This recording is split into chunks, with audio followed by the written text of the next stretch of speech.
오늘 말씀은 다니엘서 3장 1절에서 7절까지의 말씀입니다. 느부갓네살 왕이 금으로 신상을 만들었으니 높이는 60규빗이요 너비는 6규빗이라.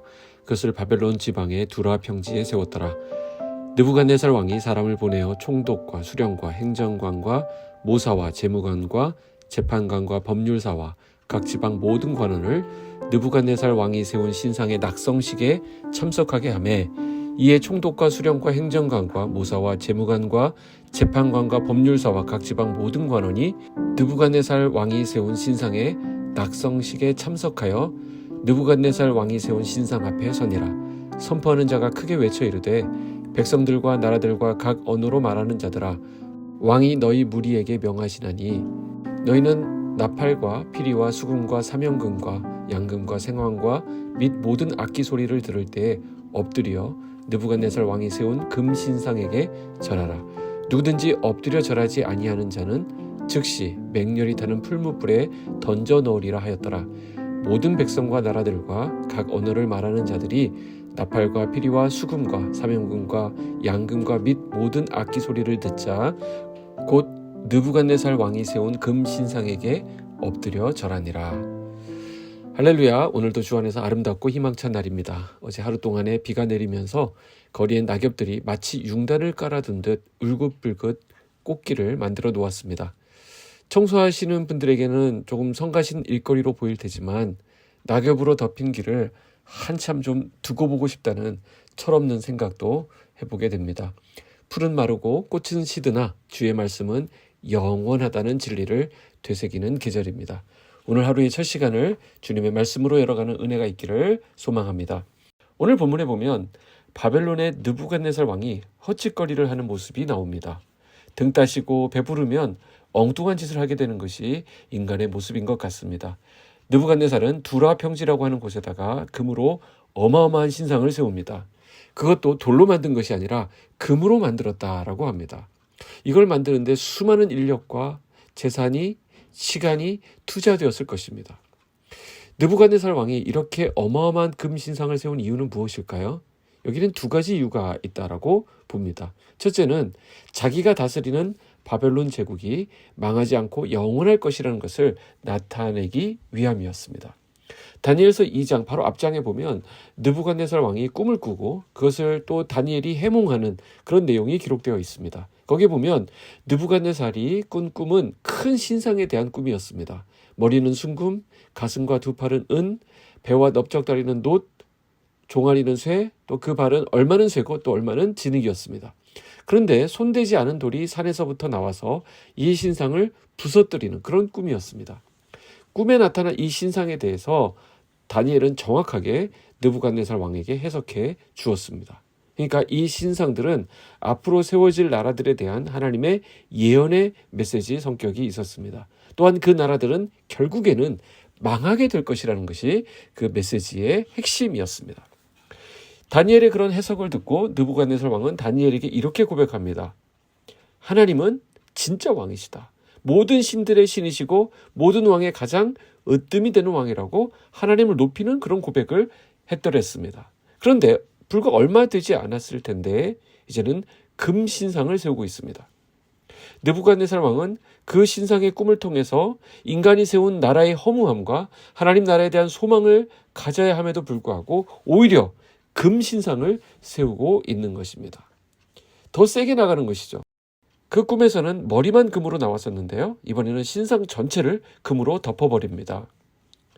자기식으로 해석해버리는 것이죠. 이것이 바로 인간의 모습입니다. 하나님의 위대하심 앞에 금방 하나님을 찬양해 놓고서는 뒤돌아서서는 하나님의 위대하심을 찬양하던 그 모습은 온데간데 없이 사라져버리고 다시금 자신을 위해 신상을 만드는 것입니다. 금신상을 세운 두 번째 이유가 있습니다. 결국 느부갓네살 왕 자신을 드러내고자 하기 위함입니다. 본문을 가만히 살펴보면 금신상 그냥 그렇게 말하지 않고 꼭 앞에 수식어가 붙습니다. 느부갓네살 왕이 세운 금신상 이렇게 표현하고 있는 것을 보게 되는데요. 결국 이 금신상은 느부갓네살 왕 자신을 의미하는 것입니다. 신상의 얼굴을 바벨론의 신인 마르둑의 얼굴을 했든지 아니면 느부갓네살 자신의 얼굴을 했든지 그것은 우리가 정확히 알 수 없지만 이 느부갓네살 왕에게 있어서 이 신상은 곧 자기 자신이라는 것을 알 수 있습니다. 금신상을 이처럼 세워놓고 낙성식을 하는 모습을 우리가 보게 되는데 거기 초대된 사람들을 한번 보시기 바랍니다. 2절과 3절에 보면 온 나라의 관리들, 또 저 멀리 지방에 있는 관원들까지도 전원 참석을 시키고 있습니다. 그리고는 그 주변에 화려한 오케스트라의 음악 소리가 울려 퍼집니다. 그러자 그 자리에 참석한 모든 사람들이 금신상 앞에 절을 합니다. 자, 이 압도적인 분위기에서 누가 절을 안 할 수 있겠습니까? 옆에서는 뜨거운 풀무불이 타고 있습니다. 그리고 무시무시한 군인들이 노려보고 있습니다. 이런 분위기가 연출됐는데 절을 하지 않는다라는 것은 상상도 할 수 없는 일입니다. 또 이것을 바라보고 있는 느부갓네살 왕의 마음이 어떠했겠습니까? 자기가 얼마나 위대하게 보였을까요? 자기가 가장 위대한 왕이고 모든 세상의 신들도 자기 발 아래에 있다라고 생각을 했을 것입니다. 이처럼 세상의 힘은 정말 막강해 보입니다. 이것이 바로 세상이 요구하는 방식입니다. 하나님을 모르는 사람들에게는 그런 신상 앞에 절하는 것이 그리 어려운 일이 아닐 것입니다. 너무도 쉬운 일이죠. 어쩌면 당연한 일일 수 있습니다. 자기가 성공하기 위해서, 자기가 생존하기 위해서, 자기가 더 올라가기 위해서 그렇게 하는 것입니다. 세상은 바로 그렇게 우리에게 세상의 방식으로 따라오라고 권유합니다. 세상과 하나가 되라고 합니다. 그것이 쉬운 길이고 좋은 길이라고 말합니다. 또 그것을 따르지 않으면 거기에 대한 대가를 치러야 한다라고 말합니다. 그렇기 때문에 우리가 믿음을 지킨다라고 하는 것은 결국 결단하는 것입니다. 나는 누구의 통치를 받을 것인가? 하나님인가? 아니면 세상의 힘인가? 누구를 예배할 것인가? 하나님인가? 아니면 세상의 왕인가?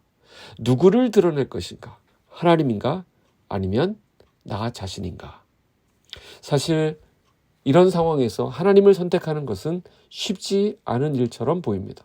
때로는 나를 힘들게 할 수도 있습니다. 어떤 선택을 하는 것이 나에게 손해가 될 수도 있습니다. 하지만 그 선택은 바로 우리의 믿음의 표식이 되는 것입니다. 우리의 진정한 왕은 하나님 한 분뿐입니다. 눈앞에 서 있는 그 거대한 신상은 진짜 왕이 아니라는 것이죠. 우리는 하나님만이 우리의 진정한 왕이심을 인정하고 살아가야 합니다. 믿음의 선택을 하며 살아야 합니다. 왕 대신 하나님의 말씀 앞에서 순종하며 살아야 합니다. 오늘 우리에게 진정한 왕 대신 하나님을 인정하고 그 말씀 앞에서 순종하며 살아가는 저와 여러분의 하루가 되기를 주님의 이름으로 축복합니다. 기도하겠습니다. 하나님 아버지 감사합니다. 우리에게 새날 주시고 주님과 하루를 시작하게 하시니 감사합니다. 오늘 주신 말씀을 통해 거대한 세상의 도전과 위협을 보게 하셨습니다. 세상의 길이 당장에는 쉬워 보이고 누구나 가는 길인 것 같지만 그 끝에는 자신을 드러내고 하나님을 대적하는 사망의 길임을 또한 깨우쳐 주시니 감사합니다. 비록 좁은 길이고 외로운 길이라 할지라도 주님이 기뻐하시는 생명의 길을 선택하는 믿음을 우리에게 허락하여 주시옵소서. 선택의 기로에 있을 때라도 주님의 길을 선택하는 지혜를 우리에게 부어 주시옵소서. 성도의 자녀들 가운데 수능을 앞둔 자녀들이 있습니다. 지혜와 명철을 더하시고 좋은 컨디션을 끝까지 유지하도록 함께하여 주시옵소서. 일터로 나가는 성도들에게 주님이 동행하여 주시사 평안 가운데 인도하여 주시옵소서. 예수님의 이름으로 기도하옵나이다. 아멘.